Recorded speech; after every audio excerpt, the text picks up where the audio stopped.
各位小朋友，你哋好，我係先橙爸爸啊。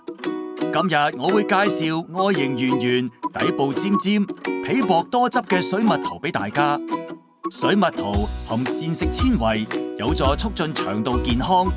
佢亦提供維生素 B 群，係身體需要嘅其中一個重要營養素，有助維持新陳代謝噶。大家記住啦，2至5歲嘅幼兒每日最少要食1份水果，而6歲或以上就最少要食2份啦。1份水果相等於一個中型水蜜桃。水果對身體有咁多益處，大家記得每日都要食足夠嘅水果啊！水蜜桃外形圓碌碌又有營養，今日我哋就一齊學接水蜜桃啦！首先準備一張粉紅色正方形摺紙，白色嗰面向上，沿住虛線對摺至摺痕出現，然後還原。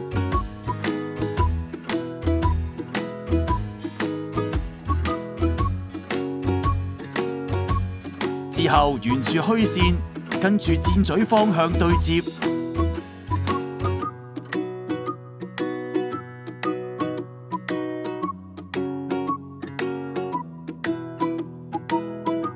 沿住虛線，跟住箭嘴嘅方向，將右邊向下摺。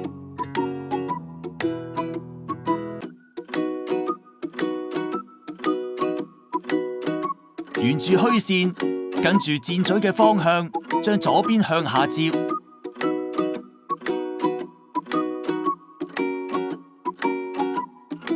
然後將摺紙反轉，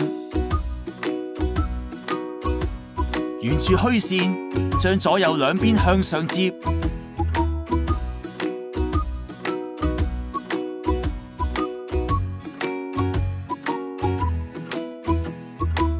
然後將摺紙反轉，沿住虛線，跟住箭嘴嘅方向，將左右兩邊向內摺。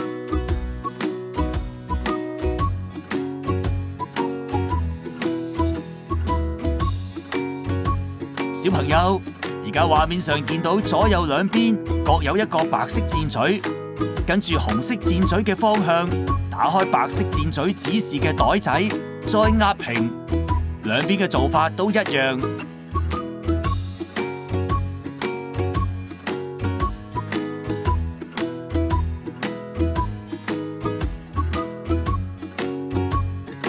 沿住虛線，將右邊呢個尖角向內摺。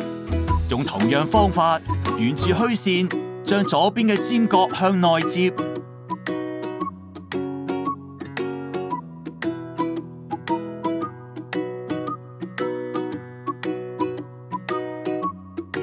我哋差唔多完成㗎喇！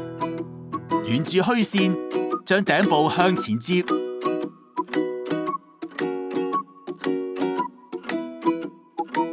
將摺紙反轉。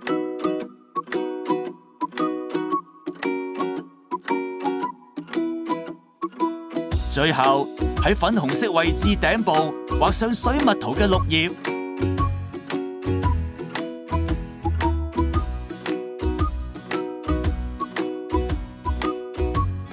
水蜜桃摺紙完成啦！水果既好味又有營養，你哋今日食咗足夠嘅水果未呢？